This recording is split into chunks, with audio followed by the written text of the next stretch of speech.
guys, I'm the Great Jedi and welcome back to the channel. So at Star Wars Celebration, they announced some information regarding the Acolyte that I never got to talk about yet, including an interview with the Acolyte creator. So let's get right into it. So for starters, we got a 2024 release window for the show and a look at the Acolyte's cast with little bits of behind the scenes information, such that there's going to be a Wookiee Jedi Master. Now, we already knew that the Acolyte show will be a story from the perspective of the villains, hence its name, and we obviously knew it would take place sometime before Episode 1 in the final days of the High Republic era, with the prime of the Jedi in a time of peace, but the director Leslie Headland expanded on this and said that this is when the bad guys are outnumbered, they are underdogs, and so it seemed like the perfect part of the timeline to explore in live action.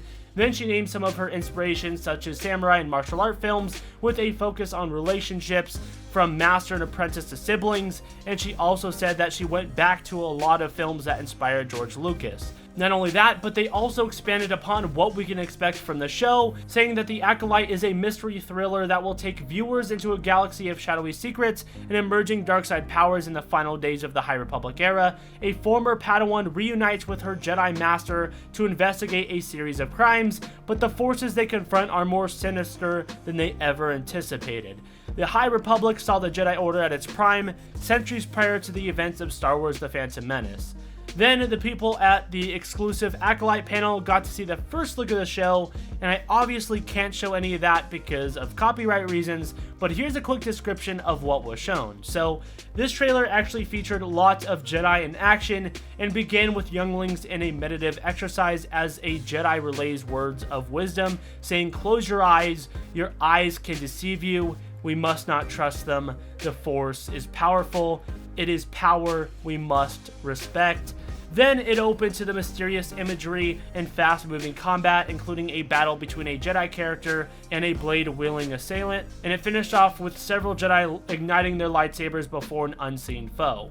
So that actually sounds like it'd be a pretty cool trailer, but to be fair, Disney Star Wars trailers look pretty good, and that's not a promise that the show is going to look good, and it still doesn't give me a lot of hope when we know that the direction of the show is not where it should be. And for those that don't know what I'm referring to, in a past video and stream I covered what the director Leslie Headland said in regards to the hiring process with the writers of the show, and the fact that she didn't want Star Wars writers to be a full room of die-hard Star Wars fans. She said something along the lines that it's important to mix writers with different connections to the Star Wars franchise, and explained that she had one writer who said that she hasn't seen any of the Star Wars films, or any Star Wars media for that matter, and didn't even know that Luke and Leia are brother and sister, and she thought that that was good.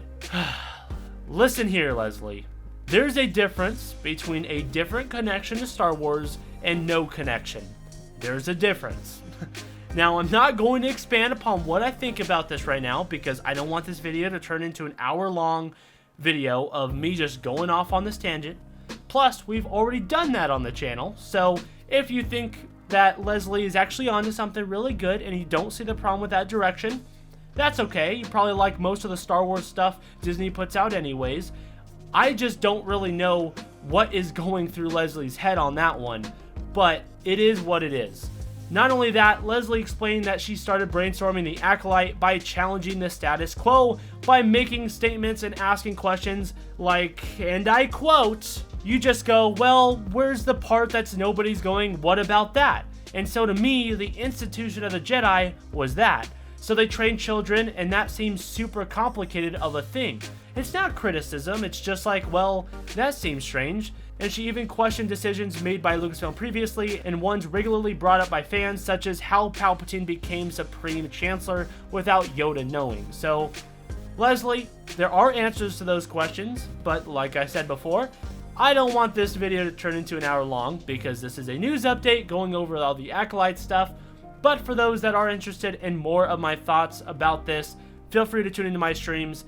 I just thought this stuff was worth mentioning since this is the creator behind the show. I'm personally not excited for the show because I know it's going to be bad given their past track record, but the concept does sound good just like most of their stuff, so we'll just have to wait and see. But before we move on, I want to share with you guys one more quote that she has said, because I think this also reveals a bit more into her mind, and it contains actually a lot of stuff that I find very untrue and even disrespectful, and is something I think is worth mentioning since this is the creator behind the show. So she was asked this question right here, and I'm just going to show you guys the question and not say it because I'm done wasting the time to try and translate it to something that makes sense. But here's what she had to say in response to this question. I think it's also just my experience in the hiring world of being a female writer and director. The number of jobs that I have not gone infinite, and the amount of work that I have done to get them is enormous. I'm sorry guys, there's something wrong with my voice. And listen, no one said to my face, we don't think you can do this because you're a girl, but I do think there's an idea of what a director looks like. And a lot of people will say, no, it's what you do and the cream rises to the top, and just the best person for the job. And the only reason I disagree with that is partially because the auteur myth is so strong that it is really what they want to see is a guy come in there and will do everything himself, who basically can say, I will do all this by myself and it will be perfect and you don't need to worry about everything. And it just justifies some crazy behavior. It justifies, like, I remember someone telling me something about a male showrunner and creator type person and their behavior. And listen, I'm not perfect by any means, but I think if you set up yourself that way, male or female, you are setting yourself up for failure. You are setting yourself up to fail because there is no way to do something like Russian Doll by yourself. There's no way to do something like any of the films that I mentioned. One of the things that I just did recently is I bought all of the concept art for Star Wars, for the original Star Wars, by that great guy. I forgot his name. I just bought that 2-volume book about him. And Ralph McQuarrie, that's his name. So I've just recently got his 2-volume set of Star Wars concept art from Ralph McQuarrie, and I'm like, this is insane. This guy created Star Wars. Like, really? Like, you see the evolution of the idea from what George is trying to express to him, to what he puts down on the piece of paper, to what it eventually becomes, to why he makes particular decisions, like why he decides to take things in one direction and not the other. This is like what we understand to be Star Wars, and the idea that, like, that only came from George Lucas, that only George Lucas holds the key for what we understand to be Star Wars, is just untrue. And I think the prequels are an excellent example of that. But you look at McCoy's work, and you realize what an incredible mark this man has made on culture. Ah, man. Sorry guys. Via this one role he played on this film. And the idea that, like, when you are hiring a director, that everyone is sitting in there waiting for George Lucas and not for the person who is going to know to hire Ralph McQuarrie, that's the problem. That's misogyny and the problem with the auteur myth as it stands today. Because they are not thinking this is the person that will hire the right people, and this is the person that will be able to create the lookbooks and direct people to get them to that place. They're just thinking, do you have all the answers? And the truth is that nobody and anybody that says they do is lying.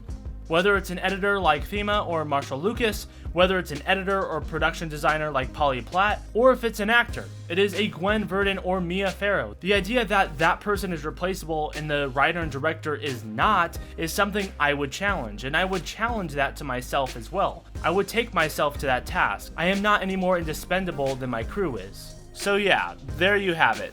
Take that as you will. If you guys want me to talk about how stupid this statement is in more detail, hit me up in a stream, I guess, but I just don't want this to turn into an hour-long video. Also, don't get butthurt over the voices that I did. Don't take it too seriously for comedic purposes. It just kind of rolled off my tongue when I was reading it, okay? It's satire. Gray, you're being so disrespectful right back. Okay, if that's how you view it, sure, you can get offended. I really don't care. Complain in the comments. Now, in regards to what else we can expect from the show, is that this show was pitched to Kathleen Kennedy as Frozen meets Kill Bill, which right off the bat seems a bit weird, but also kind of interesting because I never would have thought of that combination, and I don't know about you guys, but I'm definitely curious on what they mean by that. And this is how the showrunner Leslie breaks down which part is Frozen and which is Kill Bill. So for Frozen, this is what she means. So much of it was about the sister relationship. So much of it was about the villain actually being a powerful, misunderstood woman.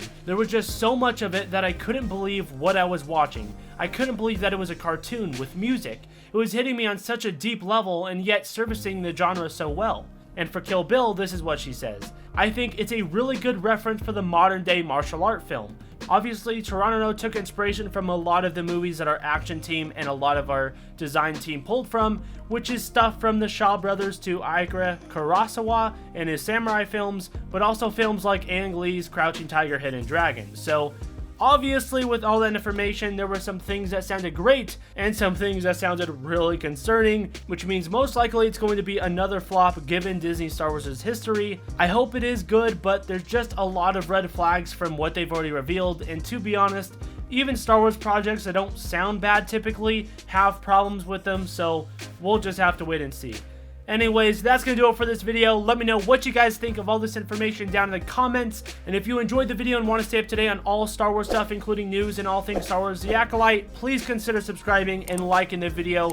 Only if you enjoyed, of course. It's completely free, and you can unsub at any time if you don't like the future content. And if you didn't like the video, that's cool too. Feel free to give the video a dislike, and please leave any constructive criticism in the comments for me on how to make this content better. I hope you all have a great rest of your day, and may the Force be with you always. No.